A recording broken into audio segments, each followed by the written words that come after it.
OU fans. I am sorry. We'll make sure that we'll try to work on the temperature. My name is Leticia Buckley. I am the CEO of La Plaza de Cultura y Artes. I feel a little bit of an extra kinship to many of the phenomenal women in this room because I am the first Latina CEO of this place.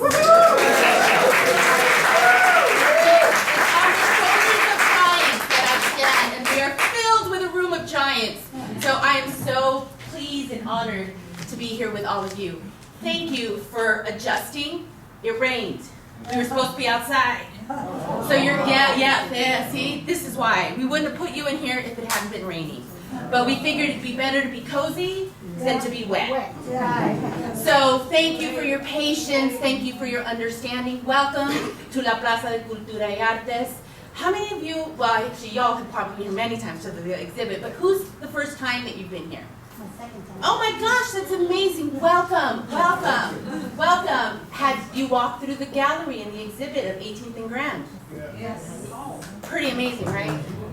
I want to acknowledge Karen, who is our curator, our senior curator, who with her team put that gallery together.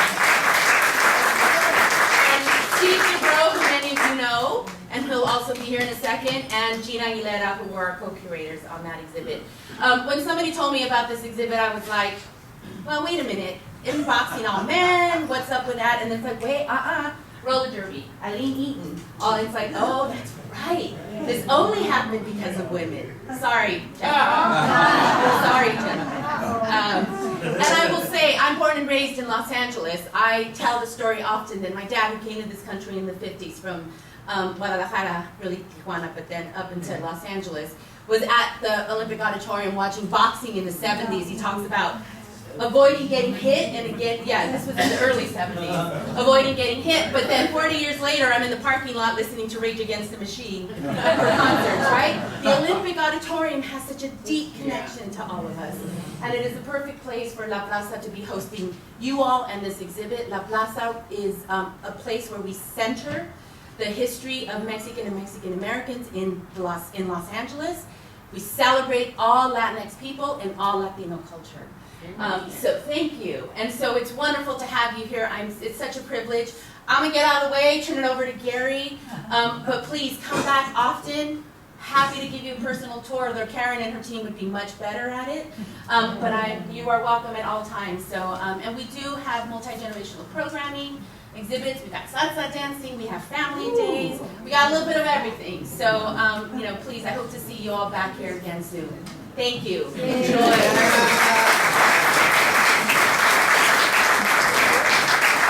you so much. Hey everybody, my name is Gary Powers. I'm the Executive Director and Curator of the National Roller Derby Hall of Fame and Museum. And we are so thrilled that you're all here. This is freaking amazing, isn't it? Yeah. Whoa!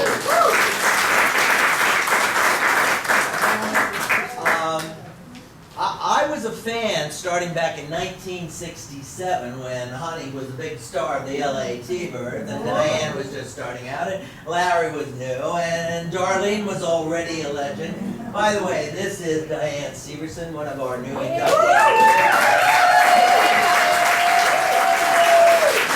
Roller Derby Hall of Famer, Mr. Larry Lois. This year's Living Legend Award winner, Miss Honey Sanders. Another Hall of Famer, the first African-American woman that ever skated roller derby, Miss Darlene.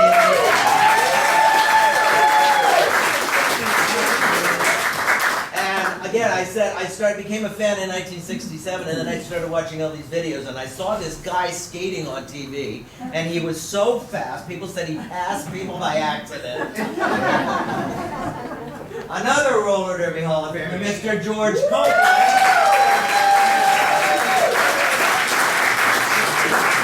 First African-American skater, male skater in roller derby, and of course Miss Bertha Ruiz, right here. I'm so moved that we have the family of another inductee this year. Gwen Miller's children are here.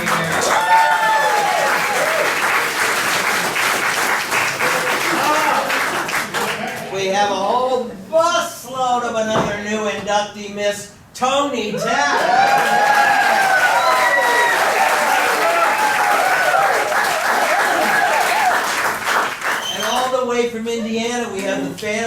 of another new inductee, Mr. Bill Lorino's family.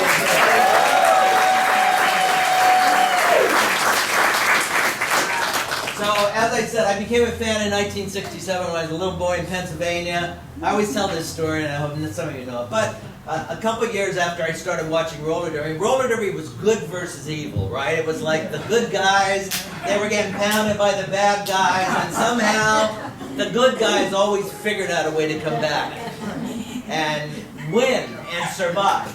And about 2 years after I started watching, my father died very suddenly, right? And I was like a 12, 13-year-old kid, and I would say, I'm going to kill myself. I was so miserable, so unhappy because my father died, right? And I would say, no, wait a second, I can't kill myself because Diane Severson and the Detroit Devils are coming to town.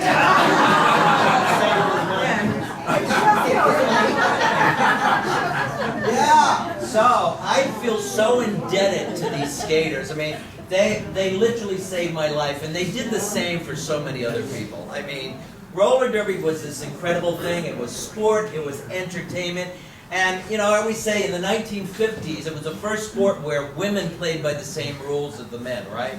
So women in bad marriages would go to roller derby and scream and shout for 2 hours, right? And then go home and not put the knife in their husband's chest. You know, it was like this family for, you know, people of color and Latinos and Latinas, you know, for gay people. It was this place where everybody could be a family. And it basically said to the world, I mean, first of all, in the 1930s, it said to the world, look, women don't have to be home taking care of the family, you know, and raising the kids. They can be professional athletes too. You know, it really changed the way people started thinking about women in society. And then, you know, it was this game that gave people so much hope, you know? People, whatever they were going through, bad jobs, bad marriages, all kinds of stuff, you know, people knew that they could win and triumph just like their favorite skaters on the LA T-Birds most times, you know? So anyway, okay, who just came? Oh, John Hall, come up here.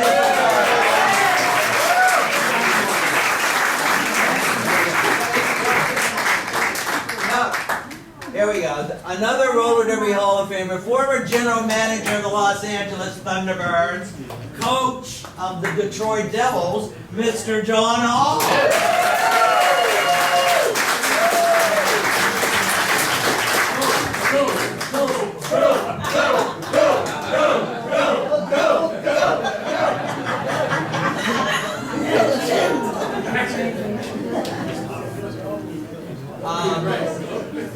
We're going to let John get settled here, but about 8 months ago, I got contacted by these folks from La Plaza Museum. Well, not from La Plaza. I got contacted by a wonderful filmmaker by the name of Steve Dubrow.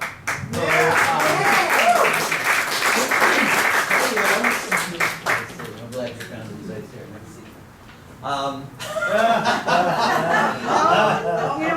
I'm shaking his hand because he's one guy that has the same two initials as mine. John Hall, Jeff Hall. Jeff He remembers I told him I was going to take his office one day. The way Bill Griffith screwed me, you can have it.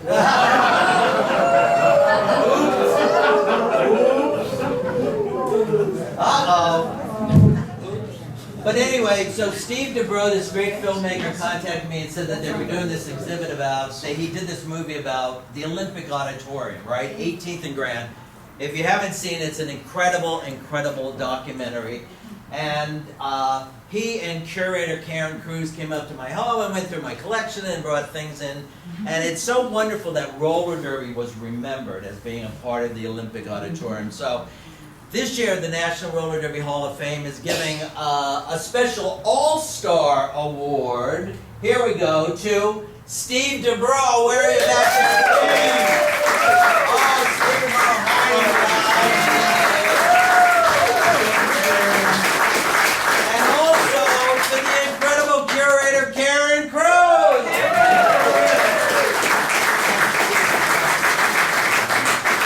I mean, La Plaza is the most amazing museum. If you come up and you go through, I mean, it's just sensational. And I was so happy that they included roller derby and roller games in this exhibit. So, should we watch a little roller derby, a little tribute to the new inductees? You want to see that? Yeah. Okay, so can we turn the lights out maybe? While we're waiting for them to turn out the lights, the Roller Derby Hall of Fame also instituted something which I think is really special. We decided this year that we were going to pick a king and queen, and two of our greatest supporters are here. Roller Derby King, Mr. George Copeland. Roller Derby Queen, Miss Bertha Ruiz.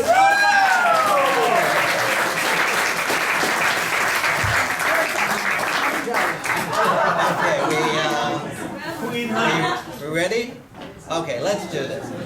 Let's celebrate these. The night that I made the willow rose, roller derby queen, round and round, all round and round.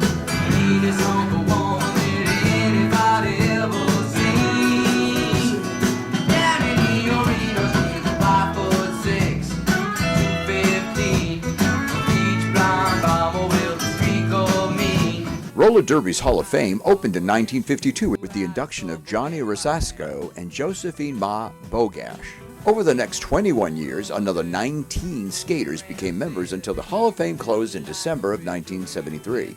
With the blessing of the Seltzer family, Gary Powers reopened the Hall of Fame in Brooklyn, New York on September 25, 2004. This year, another 12 worthy individuals are being inducted.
For the Jokers. We have 24 seconds to go here in the first period of play. More than three.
T-Bird team, and old Skinny's got her working out. Working to the right, working to the left.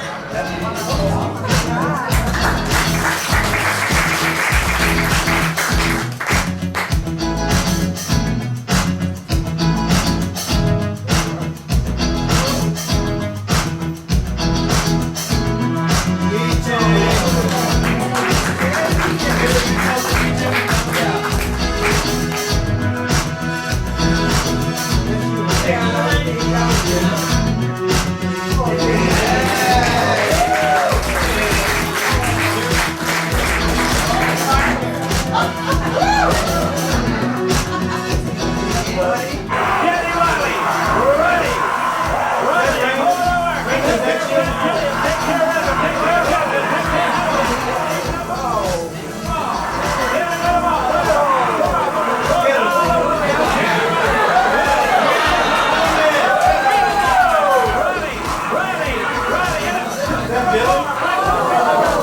Up front, Julia Sutton, and she's going to whip out her captain, Diane Severson. Can you imagine little Leroy Lambert?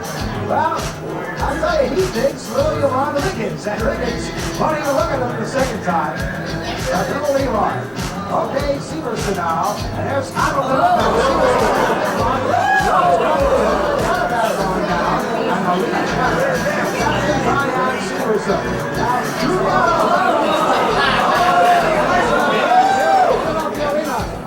Defense. Let's see how Julia defends. Oh, there's Severson back up. Severson getting back up. All right, Arnold, now there's Trevino. And there's Trevino. Now he's right there by the Canadian coach, Trevino, taking down Arnold. And England, Diane Severson is hit by the back. Takes her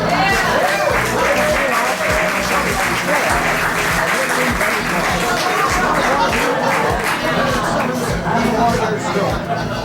Oh, yes, that's right. Diane Severson. Here's the captain, folks. Diane Severson. And is that true you sing duets with Glenn? Oh,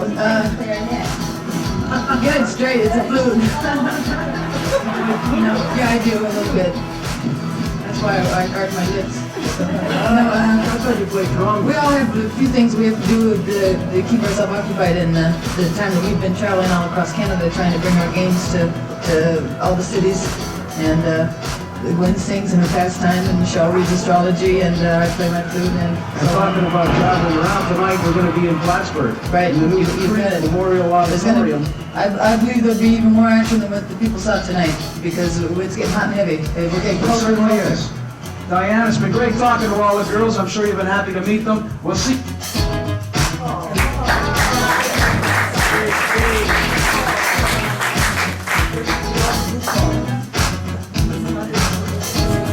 The Thunderbirds play. Jim Crowder and Johnny Riley. Danny's leg looks good. He's got it taped up like a mummy.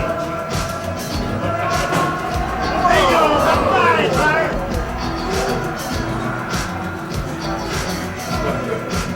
And he left him like a peacock passing a hobo. King takes it up. Boy, they hit hard. And again they hit hard. Then he took one in the face that time. And to the head. And again to the head. Holding at the head, don't clap your hands, man, you're in trouble. Rubbing around his face, he doesn't even want him to see where he's going. They work on the leg and they work on his head. Then he comes back.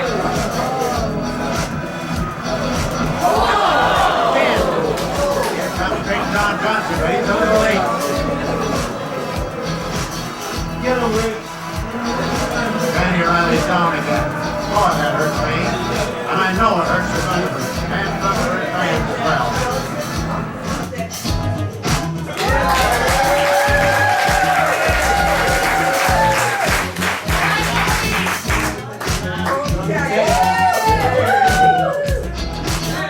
Los Angeles Thunderbirds and the action's underway. And the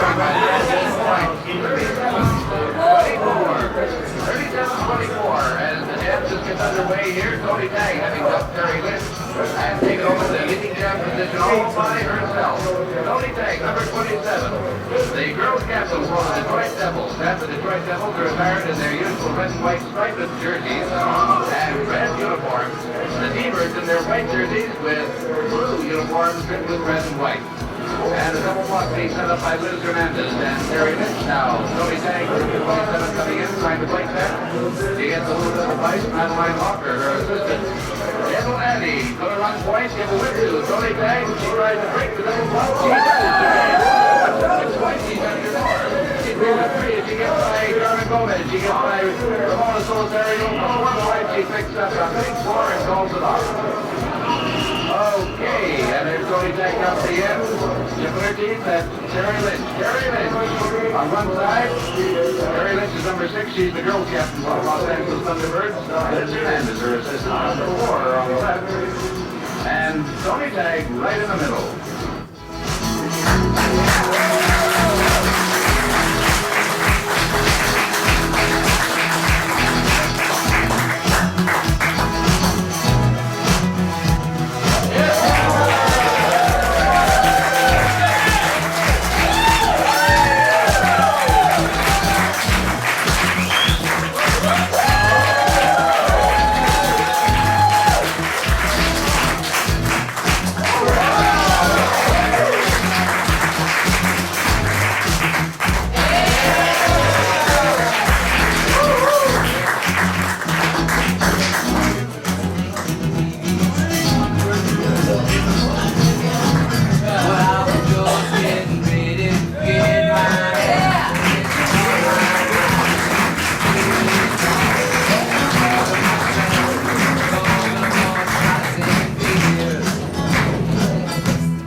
Skaters here today, there's so many here that I can't acknowledge all of them. But I do want to make a special mention that, oh, look, one of the little easels are coming down over there. Hey. It got rough in here. I also want to give a very special welcome to Danny Riley's brother, Jerry, is here this afternoon. Yeah!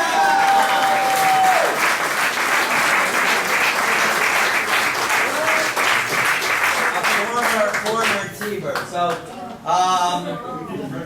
anyway, by the way, check out this really wonderful program that we put together, and anything you can give towards this really helps us run the Hall of Fame, because the Hall of Fame has always been about celebrating these incredible athletes. It's the only thing that matters, is celebrating the incredible athletes and preserving the history of the sport. So there are T-shirts, there's programs, you know, whatever. If you got a couple of shekels in your pocket. So listen, let's start this. I'm really, really grateful that, first of all, the Olympic Auditorium was, of course, a special place, and the Los Angeles Thunderbirds were this incredible place. And of course, you know, roller games came because roller derby in 1960 decided to move north, left all these great athletes down in Southern California. And so the skaters were like, well, what are we going to do, right? So what did they do? They formed their own league, right? Roller games started in 1960, debuted in 1961. And Danny Riley is an example of a skater that came out of roller games and became a superstar, right?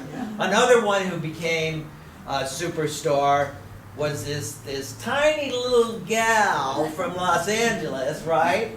And everybody said, oh, she's too tiny to be on the track, right? But she became one of the giants of the game.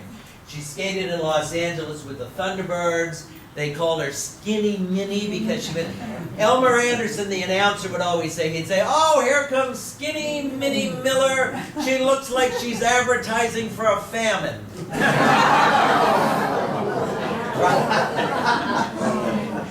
But she was a giant and a superstar in the sport with the Los Angeles Thunderbirds. And then she went up to Canada, and people in Canada just flipped over her. I mean, she was one of the most famous athletes in Canada. And wherever she was asked to go, she went to Cleveland in 1972 to skate with the Bucks. She went to Baltimore to skate with the Cavs. I mean, anywhere, she was like a good company skater. And unfortunately, she left us too soon. And, you know, I loved Gwen so much because people would always come up to me and say, Gwen should be in the Hall of Fame. And I said, I totally agree. I totally agree. I don't get to vote, you know, so only the skaters get to vote, right? And I'm really happy, though, that this year she was inducted into the Roller Derby Hall of Fame. And I'm so happy that her family is here today. So please, let's celebrate the incredible Gwen Miller.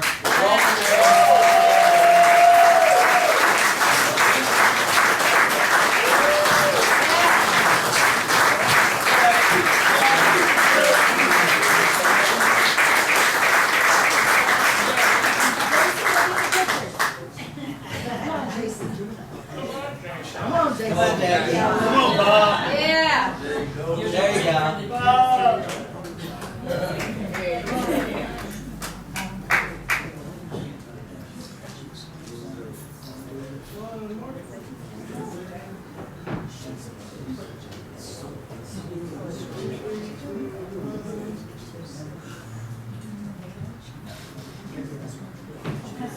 I just want to say something really Yeah. quick.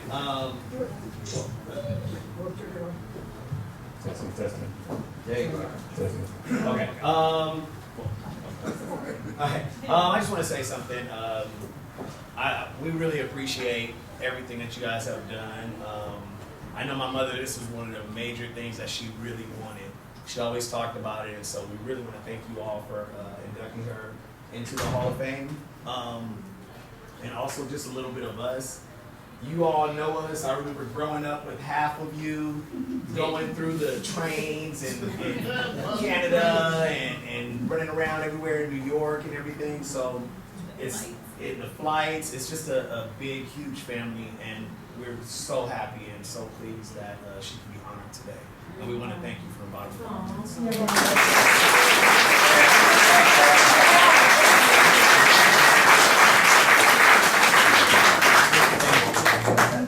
Thank you, Bob. Here we go. This is for you.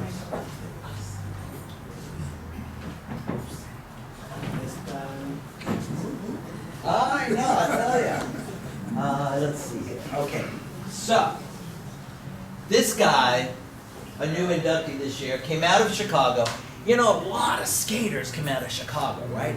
Lots of skaters came, where roller derby debuted in the summer of 1935, right? This guy came out of Chicago, and he was immediately, people said, this is one of the smartest guys we've ever seen on the track, right? I mean, he was just really, picked up everything really, really quickly. He did everything they asked him to do. Coach this team, coach these people, do this. In 1958, they had this team that was, Jerry Seltzer decided that he was going to take over the sport from his father. His father didn't want to run the business anymore. Jerry Seltzer ended up moving everybody up to San Francisco from Los Angeles, abandoning everybody. But, and then this wonderful skater by the name of Tommy Atkinson in the summer of 1958 was in a car crash, died. So they needed somebody really to like sell the team. And they got this guy from Chicago to sell the team. Now, there was another skater on the team by the name of Charlie O'Connell. And Jerry Seltzer kind of wanted Charlie O'Connell to become the big star. So he went to the skater and said, you know, you're a great coach, but we really want him to be. And the skater said, okay, I'll do what I'm told. You know, he was a good company skater. But he's an amazing, amazing skater. You saw it here today. And I'm so happy that his nephew is here, flew in all the way from Indiana So please, let's celebrate a 2022 new Hall of Fame inductee, Mr. Bill Lorino. And this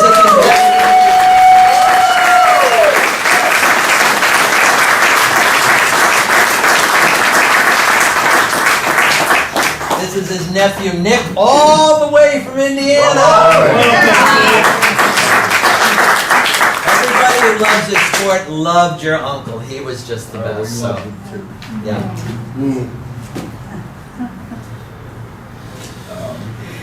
I'm one of those guys that emailed him 10 years ago, or maybe longer than that, when you had that bulletin board thing going on. Yeah. I said, hey, my uncle used to skate. And I remember, I'm sorry. Can't hear you. Okay, there you go. I remember as a kid, I was telling Honey, I remember them coming over to my grandmother's house whenever they were in town, whoever he was skating against or whoever he was skating with. He would bring him over to the house and Grandma used to cook for him. He passed away 6 years ago. And I told him, I said, I'm going to work. So I kept emailing with Gary. And he said, I can't do anything about it. He's a skater. So I want to thank all of you. Thank you, absolutely.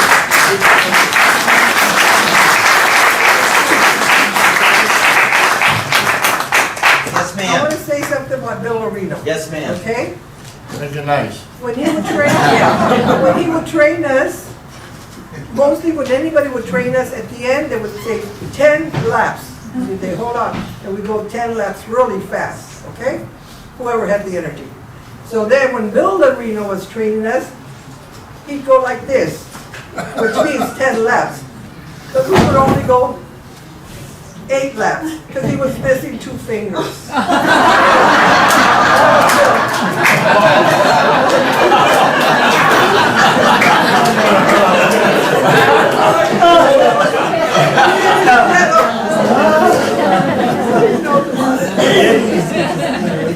That's right. It was 3 fingers Lorino, right? There you go. You needed to know that other part of the story, Jerry. right? You remember me? Oh yeah, John. How about you?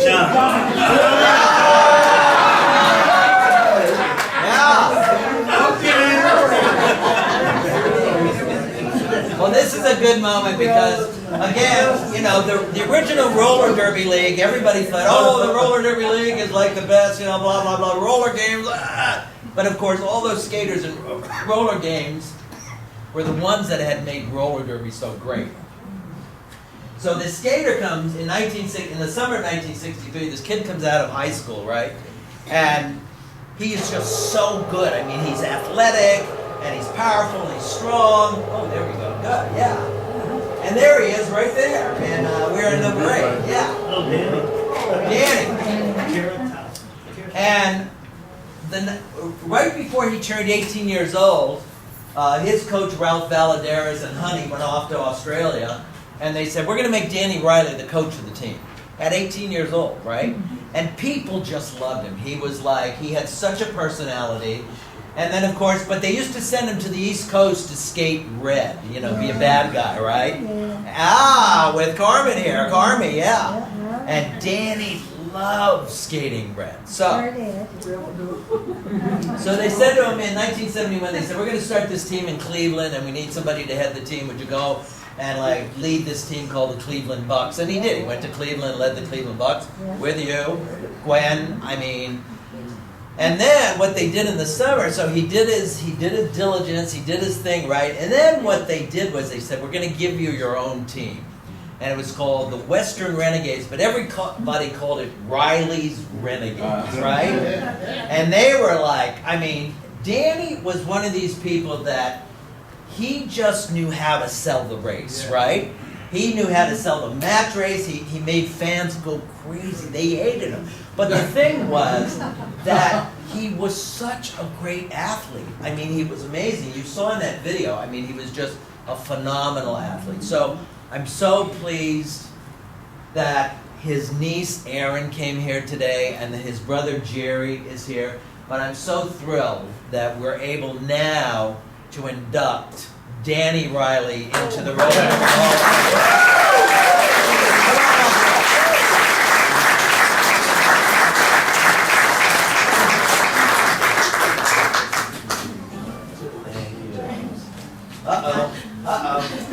There we go. Okay, I'm a little bit nervous because John Hall's back here. Honey says she's going to protect me, though. I rolled up behind him in the back of the pack many times. Taking a few beatings. First, I want to. We can ask Cole to come. Oh, yeah. Thank you. I want to thank Gary Powers for putting this on and honoring all of you.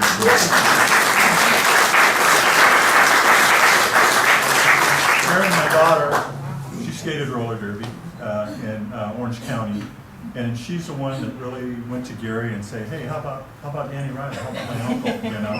And so I want to thank her because she's was instrumental in getting this done.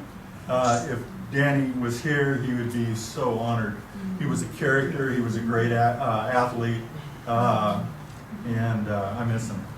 Yeah. So, Gary and all of you, thank you very much, and thank you for all of you for being here.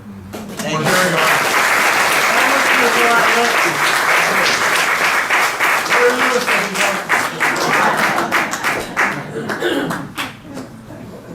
Yeah, well, I really wish I had gotten to meet Danny Riley because what just, larger than life guy, and he really knew how to sell the race, and he was such a phenomenal performer. He was perfect for roller games too because he knew what the fans wanted, and he gave it to them night after night. Our next inductee came out of South Dakota. South Dakota. I don't think I know anybody from South Dakota. But she's giving me that look. Sorry. But this skater, as soon as she got on the track, people knew that she really had something. And in 1967, she broke some scoring records. She learned from the best people in the game. And by 1970, they said, "You're going to captain this team called the Detroit Devils," which used to be captained by somebody named Tony Tagg. So you got some big skates to fill, But this woman, she was such a phenomenal athlete. She was just an incredible athlete with the Detroit Devils. And then the sport became very, very popular in Canada. So they kind of turned the Detroit Devils into the Canadian team, sometimes called the Ontario Monarchs if they were in Ontario, sometimes called the Quebec Fleur-de-Lis, sometimes called the Canadian All-Stars, sometimes called the Canadian Braves. The fans north of the border just worshiped the ground she walked. They just adored this woman. And then she left the sport. This is how good of an athlete. She became a professional boxer. And she became one of the best professional boxers in the country. And she continued to come back. She continued to come back to the sport and constantly gave to other skaters. And this year, when all the voting was done and we counted all the ballots, I was so thrilled that she was finally going to be in the Hall of Fame. I thought it was long, long, long overdue, and I'm so happy that she's here today. So please welcome our newest inductee, Miss Diane.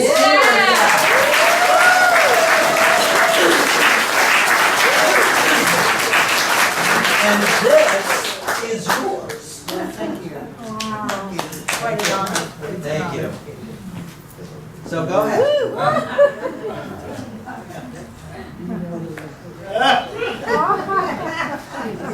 You want to say a few words? It took me a lot of years to realize, after the skating, I realized how much of a family we were. Yes.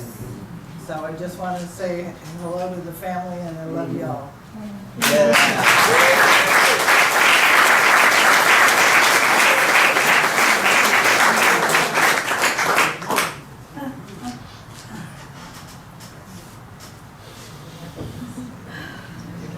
Thank you so much, Diane. Now, of course, we said Diane was the captain wearing number 27 of the red and white Detroit Devils, the feared Detroit Devils. But the first captain of the Detroit Devils. Now, there's a famous story about the first captain of the Detroit Devils. Uh-oh, what's the matter? Oh, okay, I thought there was somebody's phone went off. Okay, good. She was in high school with another skater, and they found the roller derby, okay? And they loved the roller derby. And the story is that when the roller derby would come to Pasadena, they would sneak into the Rose Bowl to skate on the track before anybody showed up, right? Now, I don't know why they didn't get arrested, but both of them became phenomenal skaters. The other skater was named Joan Weston. They both became big stars of the Los Angeles Braves. When Jerry Seltzer moved roller derby up to Northern California in 1960, she was one of the people that helped create roller games, the National Skating Derby. First captain of the Detroit Devils, hated by the fans in Southern California. But everybody respected her as one of the most powerful and toughest skaters on the track. And then in 1972, she came back to villainize the fans again, and then all of a sudden, she joined the T-Birds, and all of a sudden, the fans loved her, and they went crazy for her. So most people that know anything about roller derby revere this woman because they know she was one of the greatest skaters of all time. I cannot believe that she's actually here with us today. I am so happy, so please give a big round of applause for a new Hall of Fame inductee, Miss Toni Terrell.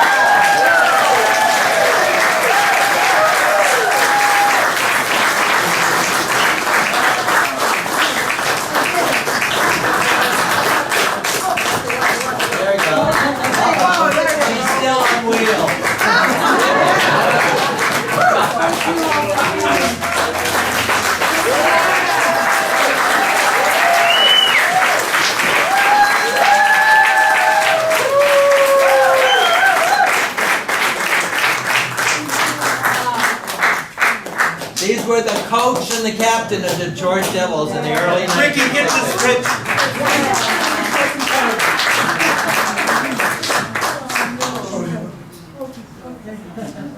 Thank you all. Ricky, did you get it? One bite there. We left the roller derby June 12th, 1960 to go to Paris, France, and we had a good series there. We skated 8 games in 7 days. And it was sort of successful, but then we had to go to Oran, North Africa. And we had a week there, but with the guards and machine guns outside and the police in the background. We had 2 games there. Then we decided to go to Casablanca.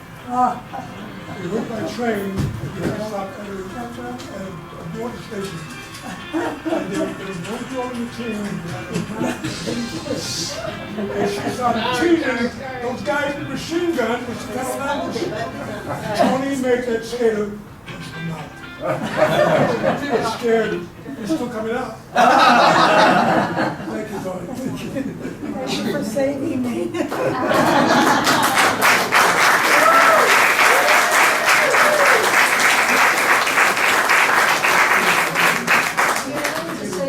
Yes, absolutely. I would love to thank all my family and all my friends. All I had to do is say Toni's being inducted into the Hall of Fame. And like you said, we have a whole bus full of our family. They came from Maryland, they came from Ontario, they came from Arizona, India. There's one more out of state. Washington and Wyoming. What? Yes!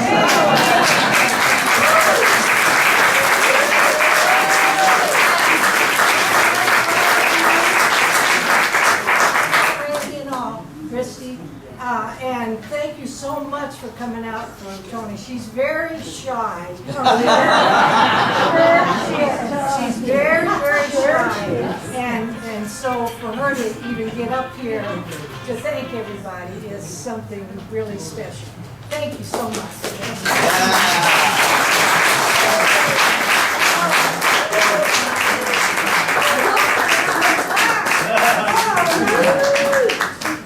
Thank you all for coming. I appreciate it.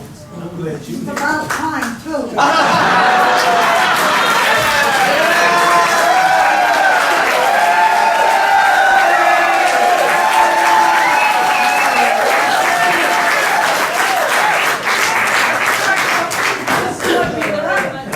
It is more than about time. More than about time. Yeah, it's funny because, you know, the skaters, it's funny with skaters because a lot of the skaters from the 30s, they don't know anything about the skaters that came after them. You know, the skaters in the, you know, sometimes the skaters in the 70s don't know about the ones in the 30s and the 40s, you know? So, not you, darling. But, so, and of course, sometimes I, as a historian, I look at it and I think, why isn't this person in the Hall of Fame? So, this year when Tony Tag was inducted, I was really thrilled, and Danny Riley and Gwen, I mean, it just, this year, it's just, you know, and Gwen was so wonderful because people would always say, Gwen, you should be in the Hall of Fame, right? And Gwen would say, when it's my turn, I will be in the Hall of Fame, which I thought was a beautiful, beautiful thing to say. So this year, because we're here in Los Angeles celebrating the Olympic Auditorium and celebrating the Thunderbirds, the Hall of Fame membership decided to give a special award this year to somebody who embodies the red, white, and blue, embodies the red, white, and blue of the Thunderbirds. Oh yeah, Richard Brown just raised his hand.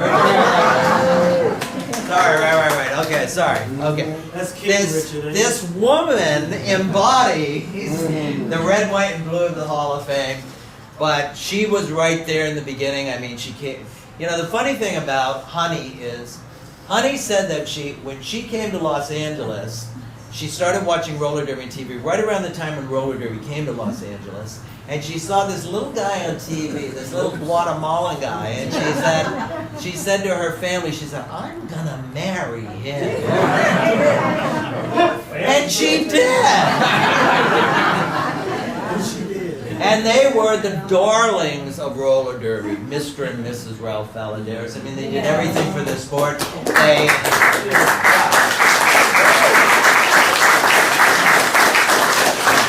skated with the Thunderbirds. And one of the things people don't realize about women that are in roller derby is, like, they were out there professional athletes, but they were also wives, and they were especially mothers, you know?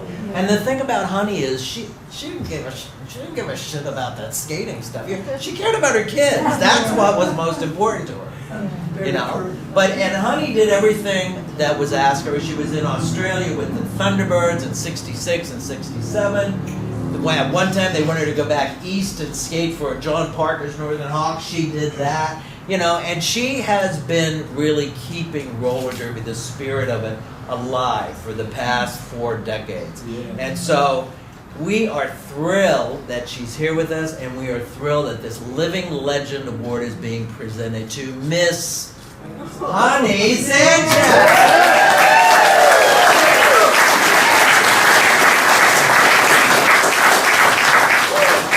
Here, this is for you. Look at that. Right.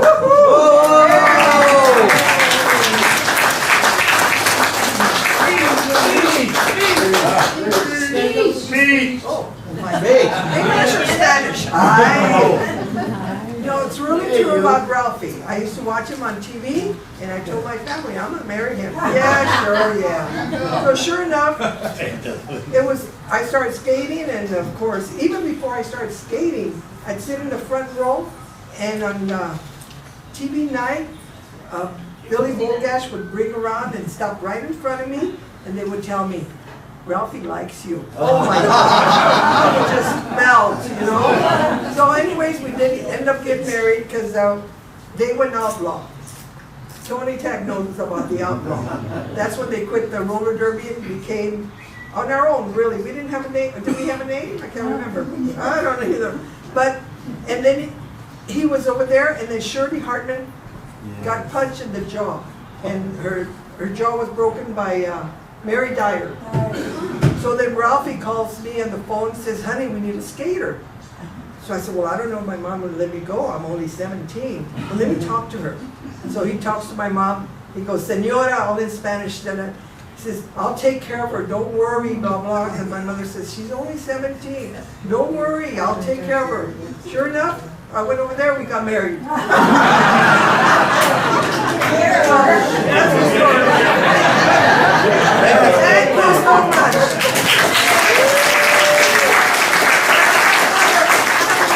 My right, George Copeland.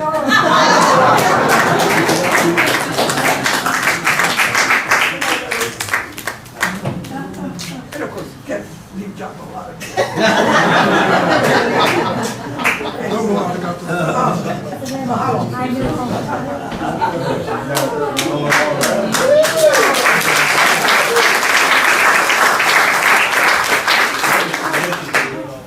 Well, congratulations to all the award winners and for all the Hall of Famers and all the skaters that are here with us today. I'm so grateful that all of you are here because it's all about celebrating these phenomenal athletes. I mean, imagine like how great they were, you know, and how they touch people's lives, and the fact that they really touch people's lives is shown here today with all of you being here. So thank you so much for being here. If you have a couple of dollars to buy a program, buy a t-shirt. There's a little bit of food over here. At 3 o'clock, we're going to have a panel discussion, if you can stick around, about how roller derby impacted society. And then from 5 to 7, over at the Glendale, the Moonlight Roller Rink, Tony Tagg's going to get out there and show us how to do it, right? So again, thank you all for being here. Let's just keep celebrating these remarkable athletes that made roller derby so incredible. Thank you so much.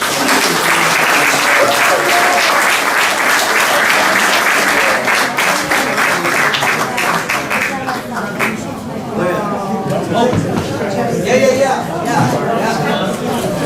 Let's get a group shot. We're gonna get a group shot.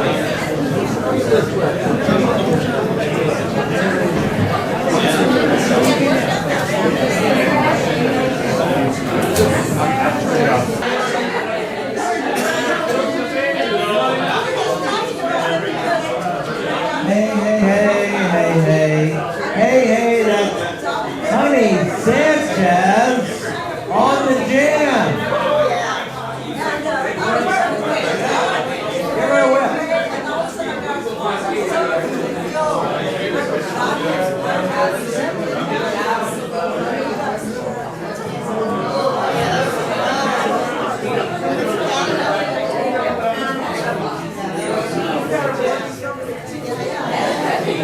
Okay, folks, we are going to start a little part. We're going to have a little panel discussion with Honey Sanchez.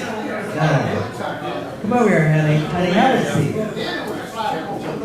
Everybody, we wanted to have a little panel discussion about the history of roller derby and its impact on society. Are you all taking notes? Are you all taking notes? There's going to be a quiz afterwards, okay? Richard Brown is coming because I know he's going to take a quiz, that's for sure. Tony Tagg was here. Whoa! And my favorite thing Tony Tagg said she's in the Hall of Fame, is about time!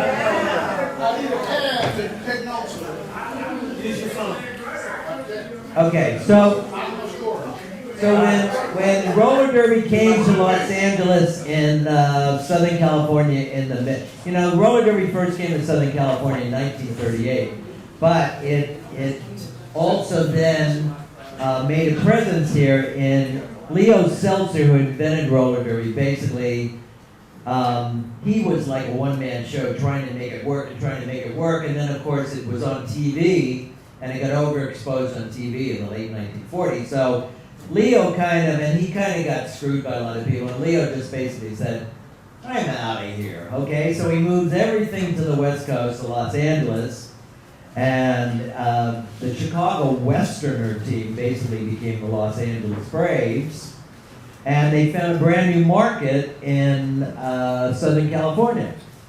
And that's when Honey Sanchez came along. So, Honey, why don't you talk a little bit about maybe what it was like as a young Latina watching this sport with men and women on roller skates? Oh, there you go, good. Yay! Just need 1, 2. Yeah, I want to see it now. No. Because, I mean, I would think that in the mid-50s, there weren't a lot of Latinos on TV. There weren't a lot of people of color on TV. So what was it like watching roller derby? I don't know, but I remember the first time I went to the Olympic, and I just walked in there, and they were doing the warm-ups, and they used to use wooden wheels. And the sound of it was so different. And it was just great, it was exciting. I used to get goosebumps. And then, especially when I saw Rocky Brother Harris. Whoa, Nelly. Whoa, Nelly, right, yeah. Yes. So it was very exciting. And I could see, I've always liked to fight. Even when I was I would get into fights. It's a Latina in her. And we'd go to somebody's house and close the doors and the windows be open, people were up there. And I remember the first girl I had to fight with, I hit her in the stomach, and she went like this, I hit her down, and then I felt bad for her. But I had yeah. So once I saw the fighting and the skating, I said, I have to go do that. And I went to the training school. It was in Leeward, somewhere in LA. And I was only there for about 3 months. And they had time trials. And my time trial was very good, so they put me on the Los Angeles Braves. After 3 years? Months. Months. Did I say weeks? No, you said months this week. You can't hear. And I'm sitting right next to you. Well, I'm getting a hearing aid too. Hey? Well, one of the things too about the roller games when it's in Southern California, Los Angeles, and roller derby in the 1950s, I think they really were keen to who was in the audience. There were a lot of Latinos in the audience, and that's why you were so important being on the Thunderbirds in the beginning. And then I always say too, 1964, here was Liz Hernandez, and they're like, oh, let's put her on the Thunderbirds too. But I mean, there was Lou Sanchez, there were all these, a lot of Latino people that were on the team, and I think that was really smart of them, because those audience members then were like, oh, they're just like me, True, that's very true. There was a man that would send outside the general admission, because I was working at a theater, so when I fell, he'd be there, he says, honey, come on, have your seat. So I would get in general admission with him, and we'd be like in the front row. That's I said earlier about the Billy Bogash and Russ Mastrow would come and they'd stop right in front of me and would say, Ralphie likes you. I go, oh my gosh. Can you imagine what that feels like? It's awesome. And I just fell in love with it. And even up to now, I still say, if I would do it again, if I could do it over again, I would do it. A lot of the skaters will tell you that. Because we enjoyed skating for the fans. We really did. We were big, but we didn't know how big we were, honestly. Yeah. But we were like a family, and we're still a family, our skating family, and I just love that. Yeah. This guy here is really my brother, honestly. Really? Yeah. Blood brothers. Yeah. Yeah, well, that was the thing I always say about roller derby. I mean, there were people of color in roller derby. There were gay people in roller derby. John. No, really? Yeah.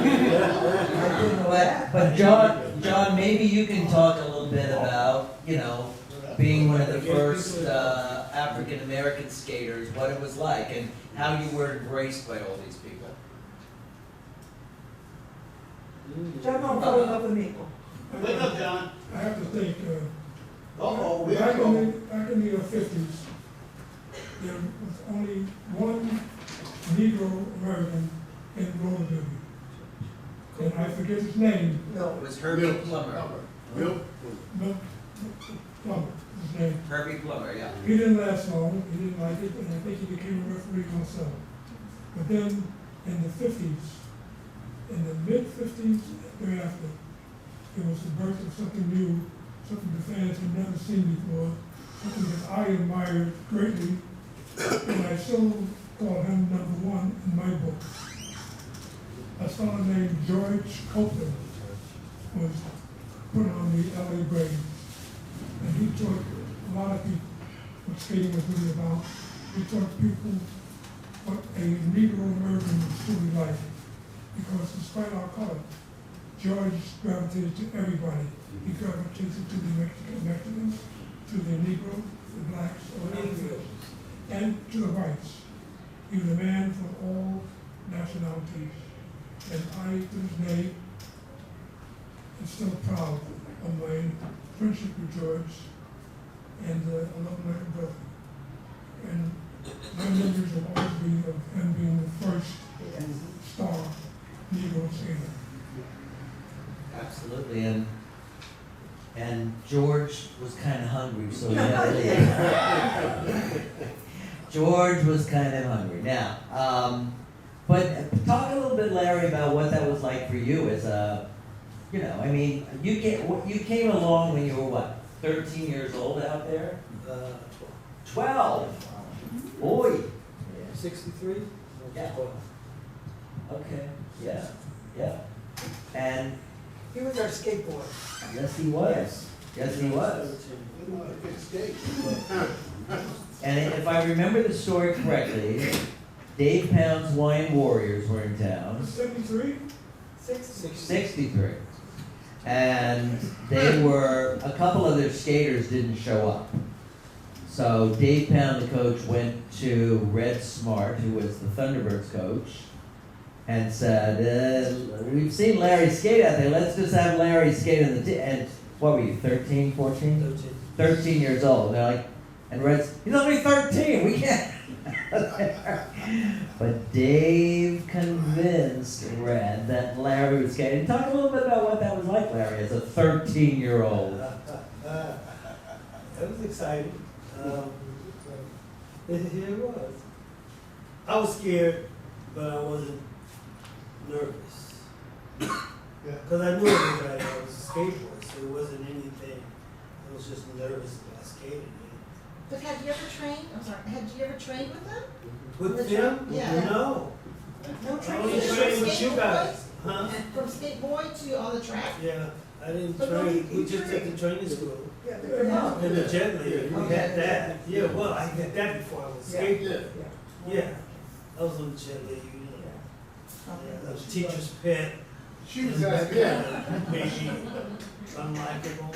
Teacher being Terry Lynch. Well, she was asking me that question because she thought you was great like I was. Well, I loved her, so But, John Hall and those guys taught me, and they were good to me. And as a 12-year-old kid, it was, I was looking at the floor all the time, so I got dizzy until they told me to hold my head up. And then Tony Tagg and John Hall taught me how to fall without breaking my bones. Tony Tagg was in there, taught me how to skate the track. Terry Lynch taught me everything. Judy Arnold, Judy Swinsky taught me. So I was 12, I was 13 and 14.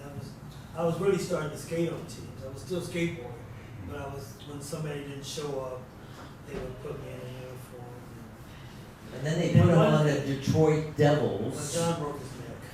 Yeah, so they put him on the Detroit Devils, and of course then the next year in classic roller game scenario, the little star takes off his jersey from the Devils and throws at him and comes back in the T-Bird uniform.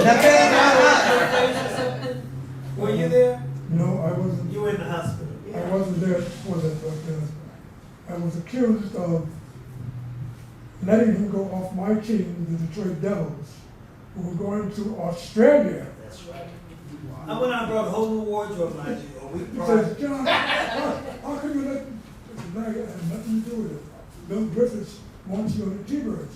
Well, That's I what don't he want was to be on doing. the T-Birds. I want to be on the Detroit Devils and go to Australia.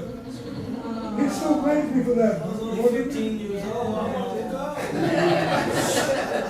But just so you know, I went instead. Yeah, right. Lucky you. I I never made it. Out of the 60 years that I've been skating. You didn't make it either, huh? One thing is, I have to tell you this. When I broke my neck and went to the orthopedic hospital, Charlie Mitchell also was hurt, broken collarbone. So he went, and on the Sunday before, when we were practicing, Paul Rupert, the top 3 skaters in the team, we tried the same stuff in practice, and he got racked up. So we had Paul out, Charlie out because of the Tuesday night snafu with me out because of Charlie messing up and squatting instead of jumping. Right. And so they put Larry in uniform. Now there's 7 guys in the team. If there's 6 jams in a period, guess who took all 6 jams? I have no memory. They worked I have no memory. their skates off. And he did a great job. Thank you.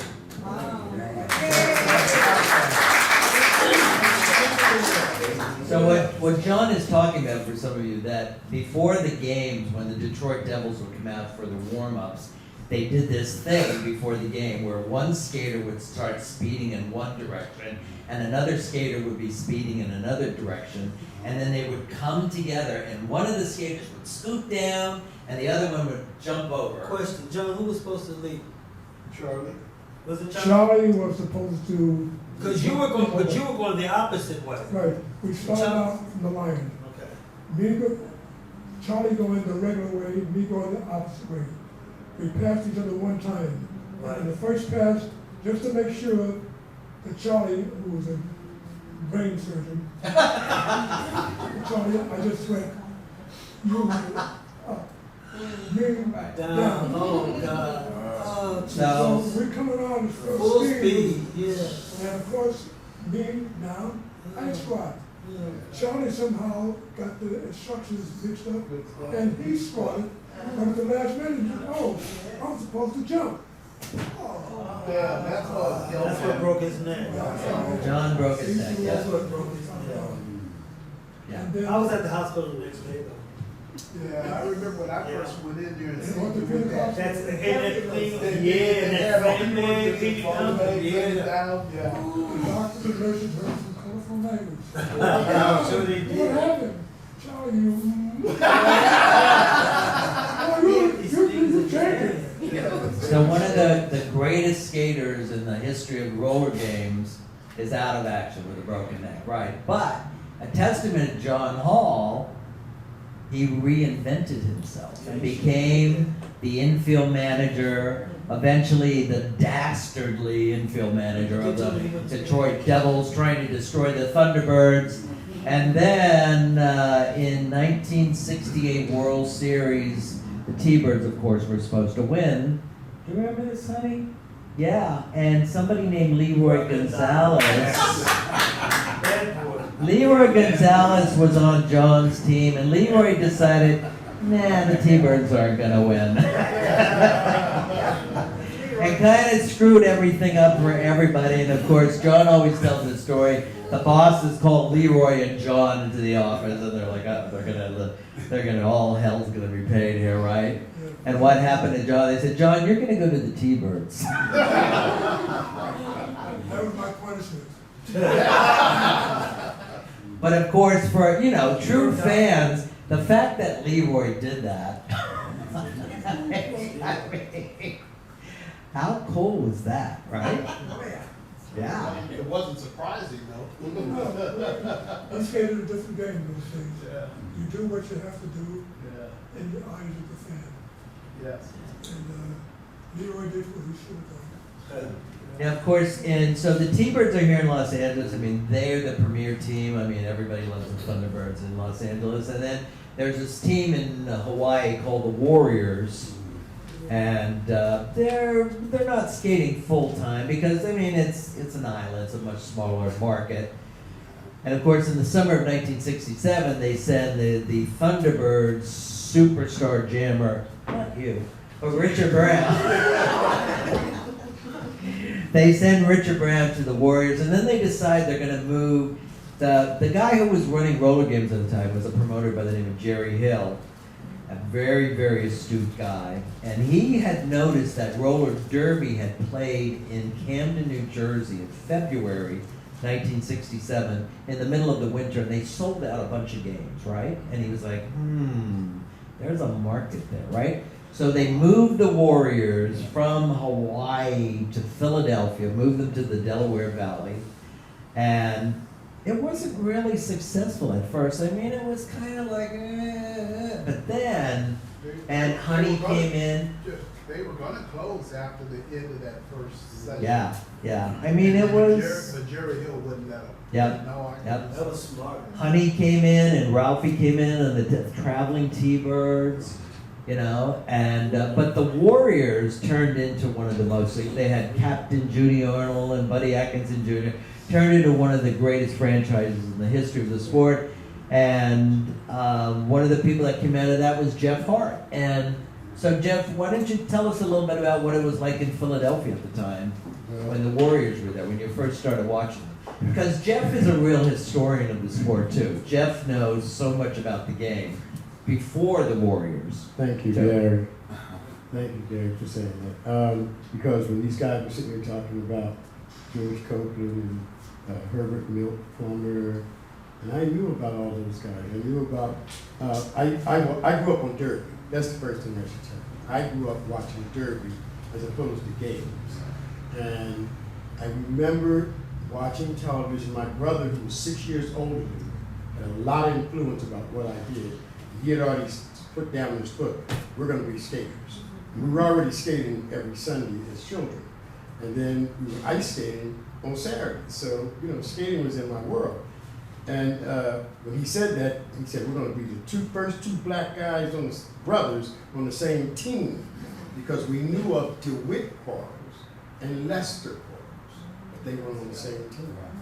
And we knew of the Chamber brothers, they weren't on the same team.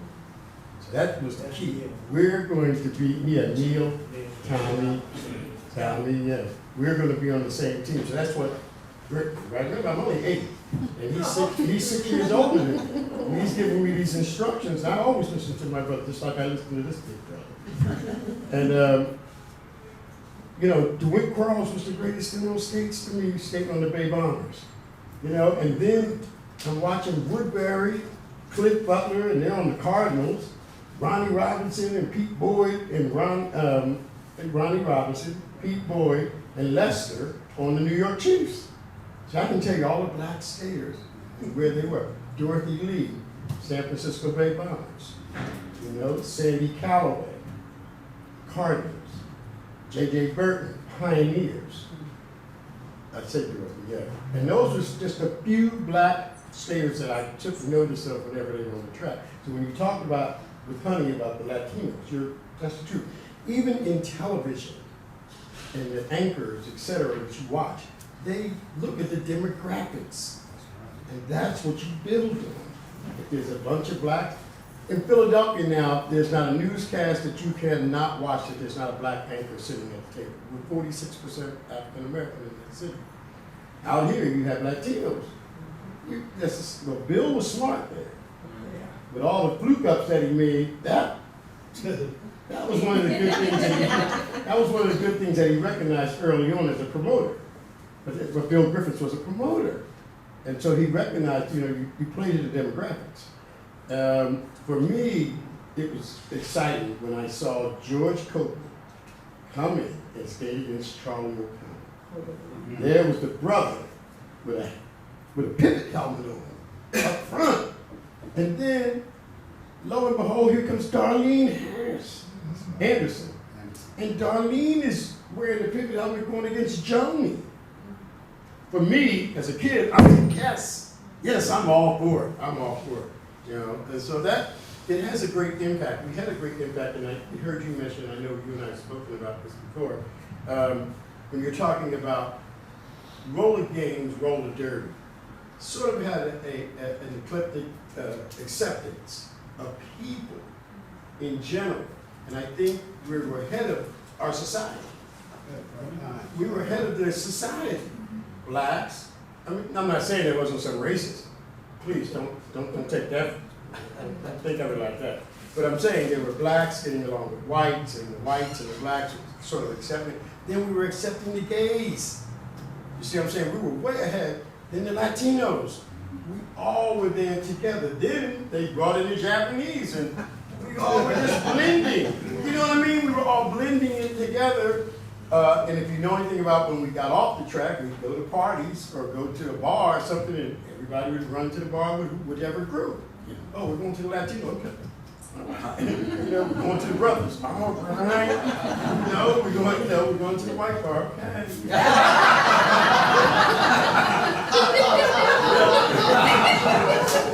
So that's what we did, you know, and I'm saying I recognize that early on. My background is in sociology, and I recognize that thoroughly, that we had a jump on the society.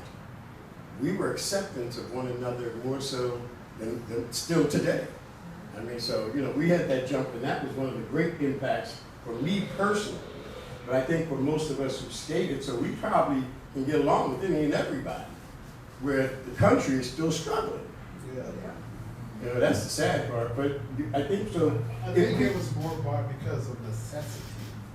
We were always on the road together. Yeah. We go to movies together. We go to bars together. We were always together, and but we didn't have to be. Yeah, we We didn't didn't have to be, but we were always together. Red shirts, white shirts, black, white, gay, straight. We were all always rolling together. And if something happened with one, because Diane Severson, I was out front at the beginning, we brought up about Leroy and Leroy throwing the game. And that's what we were talking about, you know, you never knew what Leroy was going to do. But you were there to back him up. Because he would do stuff on the track and then get off the track and go to the bar and start some crazy mess at the bar. And at the bar, and everybody would look up and see Leroy in a tussle, and everybody would have to go help Leroy. That's just the way we were. You're so right. And Larry, same thing. I mean, I think about when I hear about the Mexican story with Parker, and the person came into place. We all have stories we can tell where everybody stuck together, no matter what. And I thought about even dinners that happened too. Okay, we were on a road trip one time. The bus pulled over, we got down to the restaurant, and we all sat down. They would serve the blacks. So we ordered, then we just got up and we left, you know? Because when we skated, we never looked at our skating, we looked at the uniform. You had the different uniform with black. But we didn't care what color we were, whatever, we were a family. You just talked about that. And we still are a family. Yeah. And I love it. Well, I don't know if this is the same story, but this was part of the story of Jerry Hill. Apparently that they were, I think maybe you had gone to Arizona or something on a bus. Was it Phoenix? Yeah, Phoenix. And it was after a game, and they stopped in this diner along the way, and all the skaters went in to be served. And the guy who owned the place, he said, they can't stay here. No, they can't stay here. And he said, what? He said, we're the roller derby team. He said, no, they can't stay here. They can get food to go, but they can't stay in the restaurant. Yeah. So Jerry Hill talked it over with the skaters. All the black skaters went out, got on the bus, right? All the white skaters sat there, they ordered everything on the menu, right? And when the food came and they put the food down, all the white skaters got up and went back to the bus. And the man who was the owner was furious. He was furious. He said, "You're going to hear from my lawyer." And Jerry Hill said, "Here's my card. That's my lawyer. You contact him." Never heard a word from the guy. But that's the kind of family that it was. That happened to us. Richard was just talking right there. We were coming from Florida to Los Angeles to skate, and we stopped in Alabama to eat Alabama. And they told us that they'll serve the whites, but blacks had to go around to the back door to order their food to go. So all of the kids went in and sat down. They ordered all their food. We were in the car, waiting, and when they brought the food out, they all got up, jumped in the car, and took off. And we kept looking back to see if the police was going to come. How far we can make it to get away. But yeah. You know, when we talk about, I'm sorry, go ahead. It's 1970, Adeline Hopper, platinum blonde hair, Honey Grayson and me. Three of us drove back to Florida. And on the way, we stopped to get something to eat for the service. Yeah. Yeah, but Addie didn't eat. She didn't need. Another thing that scared me was when we were driving from Philadelphia to Florida to start the skating to open the organization there. When you come into North Carolina, they had a big billboard said you are now entering Ku Klux Klan County. I was driving and Lena McBride and Otis Williams was in the back seat. They saw that sign, they knocked it and they would not come up. Yeah, they would not come up until we got through, but I made sure I had gas and was ready through there for when I stopped us. Yeah. Well, there was an interview in a Florida newspaper back in 1970 when the Jets, the Florida Jets were there. And there was an interview with Jim Trotter. Well, Larry was on the Jets, right? But Jim Trotter, they talked about that. I mean, there was a lot of the old South still down there, and they would call Jim Trotter some horrible names, the N-word after another, And Jim Trotter said, as long as they're buying a ticket, I don't care what they call me. That was Jim, but that was Jim. That was Jimmy's personality. But when we were talking about the difference of people, I even wanted to say, because a lot of you probably aren't aware, we had 2 deaf skaters skating with us as well. One in the men's field and one in the females field. And that was unique too, because that was an acceptance and we had to communicate with them. And I think everybody went out of their way to make sure that Debbie and Dennis, we communicated, got it across to them what we needed to do as a team. So I'm just saying, we had that together, as Honey is saying, the family. We had that all along. Some people get a little snippet with it, but we had a family though. I mean, that's just the way we were. And I think we still are. I had an incident, and we're talking about the prejudice of other people, but there was some on the teams itself. And I had a problem with the skater in LA. To the point where I was the dressing room. And John Hall found out about it. And I'll never forget it. He came to me, he said, don't worry. And I got your back. He did? Yeah. I don't know if John remembers that, but yeah. And who was that skater? No, don't do it. Don't do it. Don't do it. Don't do it. Do you remember that, John? No. It was in Valley Garden. No, was that your story? Oh, this is an Yeah. I had an incident. Matter of fact, I had just recently, down at the Olympic, the big time name skaters dressed in the front dressing room, and the little skaters had that real, if you weren't a big time, you was relegated back in the back. Well, I finally made it up to the front. I finally made it up to the front, and I was having this problem with one of the skaters. And John saw that I had a gun with me, and he was asking me why, and I told him because I have no problem with blowing the man away, So he said, "Don't even worry about it." He said, "I have your back on this." You don't remember? You remember? Exactly. Yeah, exactly. I knew who it was. I had heard. So, I had heard the story. That's how I knew it. Yeah. So, and even in things, but we had a job to do, and we always set aside personal feelings to do the job of entertaining fans. Because that's what we were doing. That was part of the family vibe that we sort of kept. Did you hear what he said? Yeah. He said, plus you can skate your ass off.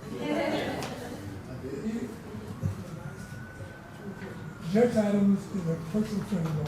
He's been over in Washington place making mega bucks. He's still over there? Yeah. Look at those little guys. Oh, Jess. He's a millionaire there. Well, he's a personal friend of mine, and I was going to kick his ass. Yeah. And he knew it. And Roger Short, well, Okay. So I guess we destroyed their names. We did a good job on the family. But we're still together, right? Well, the thing is, they became family thereafter. Yeah. They had to tighten up, so to speak.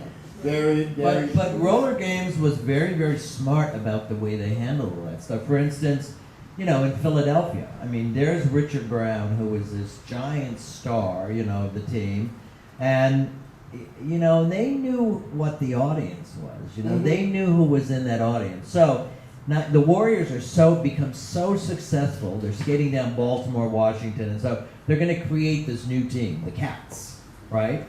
So, and of course, Richard, the big marquee name, is going to lead the team, right? So they're like, uh-oh, what are we going to do? And that's when they brought Jim Trotter in, And Jim Trotter was the ultimate villain, the coach of the Texas Outlaws, that people just hated him. And then on February 9th, Lester Quarles becomes the general manager of the Texas Outlaws, right? February 9th, 1971, he gives Jim Trotter a hard time. And Jim Trotter, just takes off his jersey, again, Larry Lewis style, takes off his jersey, throws it in Lester Quarles' face, and comes back later with the Warrior team. And the place, I thought the Philadelphia Arena was going to fall down. The people were the ultimate bad guy. And of course this happened in LA all the time too. Shirley Hardman coming to the team, Ronnie Raines coming back to the team. Carol Phillips. Yeah, but Jim Trotter doing that in Philadelphia, but they knew, this skater was going to go to the Cats, so they needed another big male star. Black face star. That's what they needed.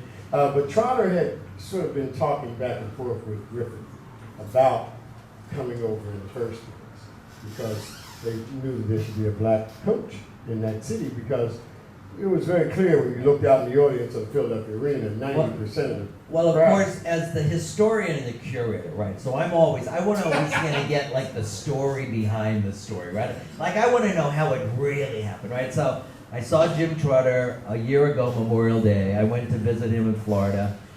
He passed away 3 months later. But I said to Jim, so Jim, tell me how that all came about, right?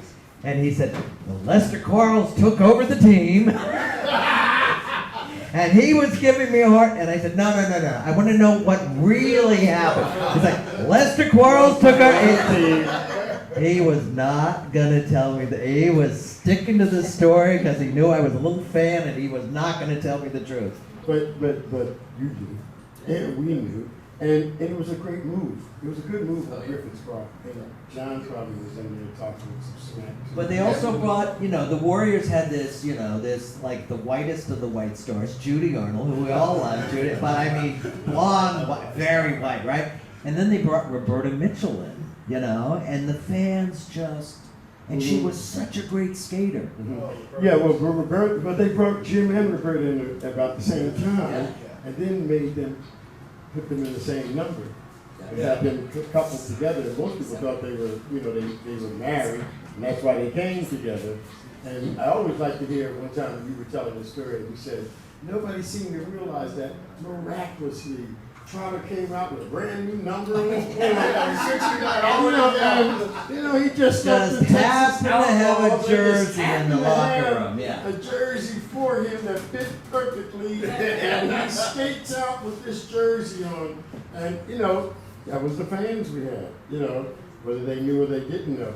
But we had quite an impact, I believe, in every way, in social. Here's what I'm always curious about, and maybe some of the other skaters can speak on it. Once we closed down, 74, 75, 76, and a lot of other smaller things started happening up through the 80s, almost to the 90s. Also, the crime rate went up. And I've often wondered how much we affected that, because people could come and watch us beat the shit out of each other on a regular basis, whether it was totally legit or not. Most of us went home with aches, pain, bruises. Brenda DeShields is sitting back there. She got beat up. Little Richard, I done seen his injuries that we came to the hospital to visit him. Larry Lewis, he was my roommate for a few years. Seeing him get all beat up. We've all had, our aches, our pain, your father, and I often wonder just how much of an impact we had on the society when I saw the crime rates going up further and further after we stopped skating. Any other skater want to? I was going to come on, especially as a fan, and who also does sociology, and pretty much you were saying about the Latino community. There's also the black community in Los Angeles. Now, at the time I was going to the games as a fan, like the Old Derby magazine, all that zine, it was John Hall, Richard, Larry, other brothers, Sam, who we looked into as models in our community. Sisters, Carol Phillips, I named many others that we saw. I saw me in them. And I told them I wanted to do it myself, so I got on the track in Riverside. People were there. My glasses went one way, I went the other way. I said, I ain't gonna happen. But I wanted to be one of that. So yeah, and then also the tickets were only $2, $2.50 each. I mean, every Sunday I had $5 in my hand. I could go to a match, get my popcorn, get the program, which I got here. I still got the tickets. So it was affordable. And for black and brown, however we want to do today, that was affordable for us to do.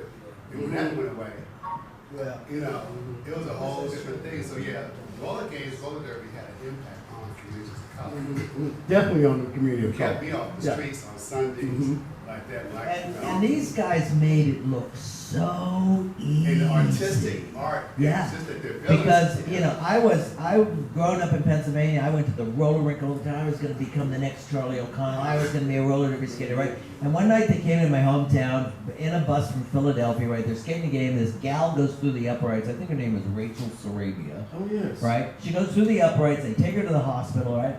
All the skaters go back to Philadelphia. Yeah, and so I went to visit her in the hospital the next day, right? I was going to be the big roller derby star, and I'm sitting there talking to her, and she's like all bandaged up in the bed, right? And it was only at that moment that I thought, you know, if I do this, I might get hurt. Like it had never ever occurred to me to that moment. But they made it, I mean, what they were doing out there, 35 miles an hour on roller skates. And I'm always amazed, like, how could you throw a punch on roller skates? Richard Brown, It was a, Larry Lewis. You know, it was amazing because speaking about one of the very first games that I think you went to was in Hamburg, Pennsylvania. Potsdam. Potsdam. No, Huntsville. no, this game I'm talking about was in Hamburg. Right. Was it in Hamburg that got the jersey for you? No, I was in the graveyard? What? Potsdam. East Potsdam. Oh, okay.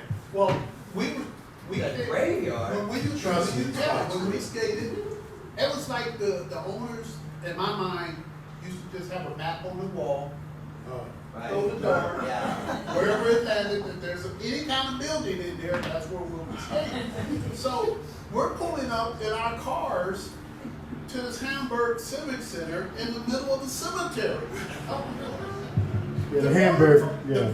Really, the very first game, they were sold out. People were hanging out the doors, couldn't get in, and they had. The way the building was sitting, they would open up the upper windows because they didn't have air conditioning and all that stuff. And people were sitting on the gravestones up there watching the game. I just was blown away with this. It was just so funny. Some of the places where we skated, where the heck did they find these places?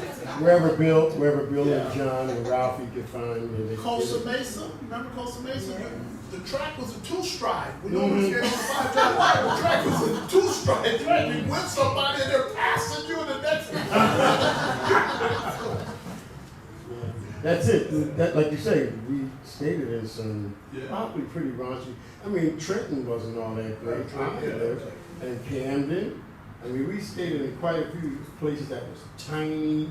Like you say, you look up and you take 2 steps and you're all the way around the track. You know, but we somebody like Rondo with long legs, that had to be. Oh yeah. Oh yeah. Yeah, that had to be. What was interesting is that somehow or another we still pulled it off. Yeah. That's probably the most interesting piece. Just cut your stride, right? Because we were in some of the real small buildings. I mean. But then we also skated in some of the larger buildings that sold out. Oh, Madison Square Garden. Thousands of people. Philadelphia Spectrum.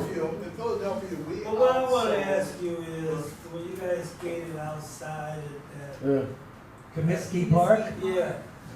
September 1972. 50,000 people show up. Thank you. But that wasn't the first. That wasn't the first game on the field. Set up on the second base. Yeah. There. No, I was just And we had to have binoculars. Yeah, that's all. But let me tell you a story. When my mother hated roller derby. She was so mad at me when I went into roller derby. I was in school. I turned down a scholarship to wrestle at a lady college in Oakland, and I was supposed to be an electrician and a mathematician. So I come in one day and told her I'm skating in roller derby. What? She wouldn't go to any games. Never. She went to one game in my whole career. One game. And we were skating outdoors in the Long Beach Stadium. And I deliberately had them sit her where you needed the binoculars to see. We were skating against Texas Outlaws. Jim Trot, where the track was set up, they had to run the cords through the track to the announcer's table on the outside. So you always had to run and jump over the cords and all that stuff. Jim Trotter, I went off on the end Trotter, and Trotter came on the infield and grabbed the cord and wrapped it around my neck and standing on there pulling on it. They said my mom was at the track from way up in the top of that cord at the track before they caught her. So she would never, I never would go. She said, you just keep sending the pictures of the trophy. Let's go. You know, when somebody, you ask about them being able to see at a place like Comiskey, part of any entertainment piece, even singers, they go to a Comiskey Park and places like that for the numbers. Yeah. The numbers is what matters. Nobody really gives a damn if they can see it. See or not, yeah. The hockey games that they do they do the winter classic thing now where they have an outdoor and it's usually in Chicago. I think we had one in Philadelphia. They do them in Boston. You know, they're looking for the numbers. Anybody who knows anything about promotions, that's what that's about. So it's hard to say this to fans, but who really could give a shit? Did you pay for the ticket to get in here, have a seat, you know, here come concessions, grab some popcorn, and, you know, as much as you can see. I mean, they have pillars in front of them, some of them places, they sell the seats. You know, baseball games, you sit behind a pillar, you're like, Gary, yeah. Gary was talking about Trotters told him that he didn't care as long as they paying him that. Yeah. He didn't care what. When I skated red shirt somewhere, I always use that type of line. You came in here to see me. You paid your $4 to see me, and I didn't come out here to see you. So just sit there and watch me skate. So I did that in Oakland. We went to Oakland Arena one time, and my sister, who was weighing 300 pounds, she's sitting in the second row of this, in the front, but in the second row. And a fan was in the first row, and I always picked the fan on each side and just irritate, you know, as a red shirt. And so I'm really on this guy's case. And he'd be up there, come on out. And I threatened with the 1 foot down on the way off the track and get back on the track. So one time I went all the way out there, and this fool had the nerve to jump up, and he started to go at me, and my sister stood up, but I wouldn't do that. That's my brother.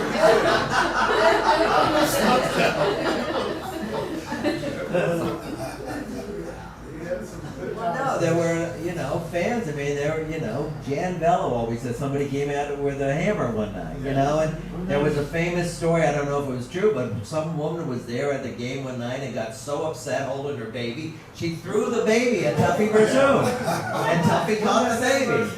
Washington, D.C., the crowds were so mad at Washington, D.C. that the visiting team had to meet at a hotel. They brought a U-Haul truck. Put the team in there, they would back it up to the door of the building to get the visiting team in. They would go in there, would skate the game, and one time they were near a lady fan, a guy was rooting for the visiting team, and she slit his throat. Oh. Philadelphia, Washington, St. Louis, those are three places that I know that I skated in as a red shirt, and you know, wasn't sure we were going to get out alive. When you said LA, the first time I came to LA, I swear everybody's hearing from there. They had Lucy Ponce and I, because we were talking about that the other day too. They had Lucy Ponce and I in there for a whole week.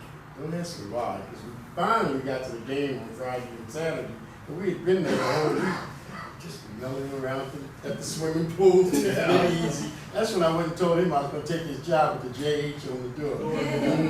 And that night, that Friday, we were at the College, it was Olympic Auditorium, and they had us up with Dick Lane, up on the little beach up there, right? And they would bring every now and then, because they were the T-Birds were skating against the Bay Bombers, and we were coming in next on the New York Bombers. And I still don't understand why they brought Lucy in a whole week early. Yeah. And they were starting to bring people up to the rail, and Lucy and I kicked them from them up on the top. And crazy me decided that the fans were like, they were really wanting to get to us. And dumb, because when I think about how stupid it was, I just went and spit down on everybody down there, right? And so then when it was time to go, they were saying, come on, bring him down the steps. And I was getting ready to go down the ladder, and all these people were down there breaking through my legs, right? So I went back up the ladder, I jumped off onto the track, and ran across the track and up the steps, and Shirley and them were like, get him out of here, get him out of here. That's the only time I know about LA, but I know y'all had problems, because first of all, you went up in the middle of the audience in LA, which is crazy. And, but in St. Louis, we had a whole bunch of problems, because once again, we went up and through the crowd.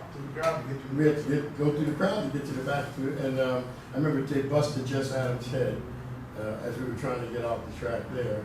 And you said you don't remember, because Greg Robinson had left his skating on the table to help somebody else, and I went and got the skating.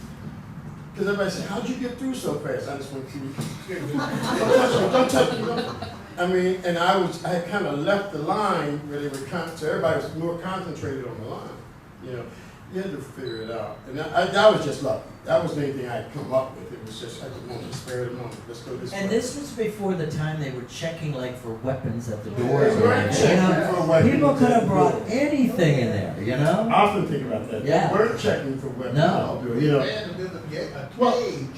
Yeah, in Philadelphia, and they did it just partially in DC, but I wouldn't trade it for anything, right? But back then, but I don't think I would do all that today. And Steve DeBro was telling me that here at the Olympic Auditorium, if the fans really got pissed at you, they might piss at you. They might piss at you. For boxing, the pee in the cup. Oh, yes. Yeah. Like I said, today, no telling what we would be confronted with. Because I remember sitting back and setting up for somebody to come running on the track. You know, like we would know, we could feel them. I remember Baltimore, for whatever reason, I'm in Baltimore, Gooch is having a match race with Sonia or Roberta or something like that. And I can just Judy Sawinski is supposed to do something. I just remember Crystal Prelu and I standing there going, and I kept saying, Crystal, he's going to come. And he comes, and he came. He came, and he got to the infield, and we tripped him up, and you guys came. By that time, we all started. We stuck together because we knew, like I said, we figured out he's coming. I'm just saying how we survived that whole experience. Okay, so my question to you guys is, do you regret, you said you wouldn't do, maybe not do it again, do you regret? But I should give you the context. It's about the shootings and things that go on today, and the fact that they do not check people. Back then, they did not. If we had the megs up, I would do the same things. I'm telling you, it's without me. It's not just that I wouldn't do it. But it's even with the girls too. Liz Hernandez and I went skated there in Philly. We had to have the guards come up. People were there with knives, you know. It was scary. Oh yeah. I think they just wanted to give you a haircut. But I mean, what's interesting, sorry, I was going to say, what's interesting to me is that the power you guys had over the crowd, the ability for them to believe so much in what you were doing, that the bad guys were so bad that it was so real that they needed to act out, is same as wrestling, is fascinating to me that you could get in their minds so much. Wait. You're saying it wasn't real? Yeah. Wait a second. I like to say, it was real to me. It was real to It was us. real to me. Yeah. And when I did whatever I did, it was from my heart. And it was real to me. Well, yeah, and not only that, I mean, like, if I hit somebody with a chair, I hit them. I remember They hit me, you know. Richard, you may remember this. We were doing an interview in Philadelphia on my show. On my show, you and Judy Arnold, I'm sorry, I thought it was all about getting, about the same thing, being real. I enjoyed it because not only did I just love skating, I just love being on a bank track. I don't like skating on flat floors and stuff, streets and nothing like that. I'm a bank track man. But I could never have learned about life and people in college and in school, or I never knew where Hawaii was, or Japan. Going to Hawaii, Japan, South America, Canada. I never would have probably ever ended up in them kind of places before. So to me, it was, I turned down the scholarship. People ask me, well, you turned down the scholarship? Yeah, but I just could never, I don't think I would have learned in school, in college, electrician, what I did about people themselves and seeing all the different things that I saw. We were talking about the realism. I'm glad I got to meet you back in the 60s. I remember the first time I met you and I said hello, and you said, hi. And I laughed in your face because I was only like 14 years old. And I wasn't expecting that out of you.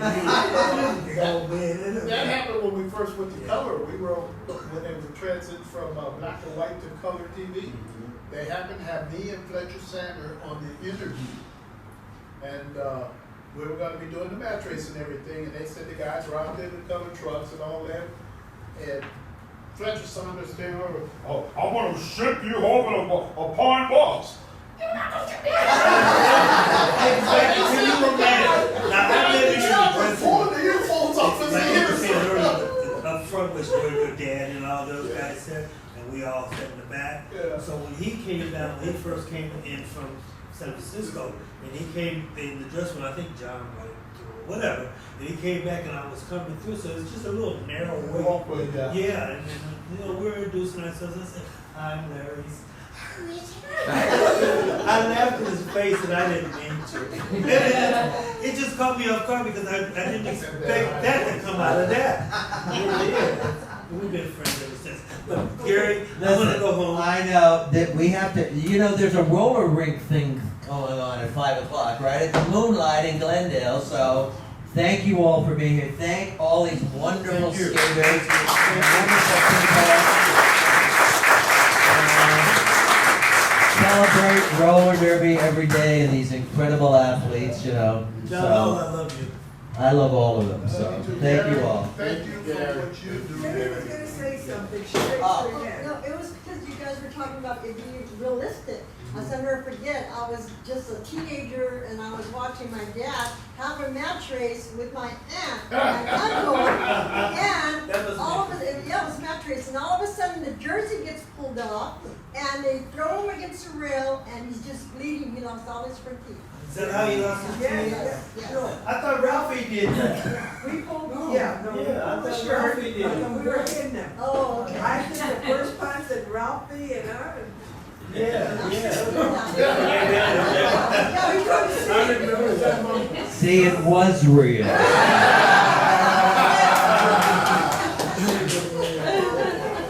Thank you all for being here. Have a good afternoon.